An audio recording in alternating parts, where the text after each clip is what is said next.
কেমন করে করো একটু দেখাও তো।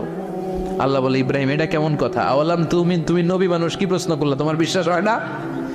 আওয়ালাম তুমিন, বিশ্বাস হয় না? তুমি তো নবী, জানো নবী নও, তুমি খলিল, তোমার বিশ্বাস হয় না? এটা কেমন প্রশ্ন?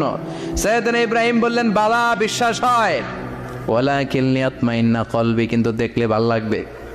আল্লাহ কেমন করে মৃতরে জীবিত করো তুমি দেখাও। আল্লাহ বললেন, 4টা পাখিরে টুকরা টুকরা করো, জবাই করো, টুকরা টুকরা করো, পায়ের সাথে মাথা মিশাও, মাথার সাথে কলিজা মিশাও, টুকরা টুকরা করে ওই পাহাড়ের মধ্যে ছিটিয়ে দিয়ে আস।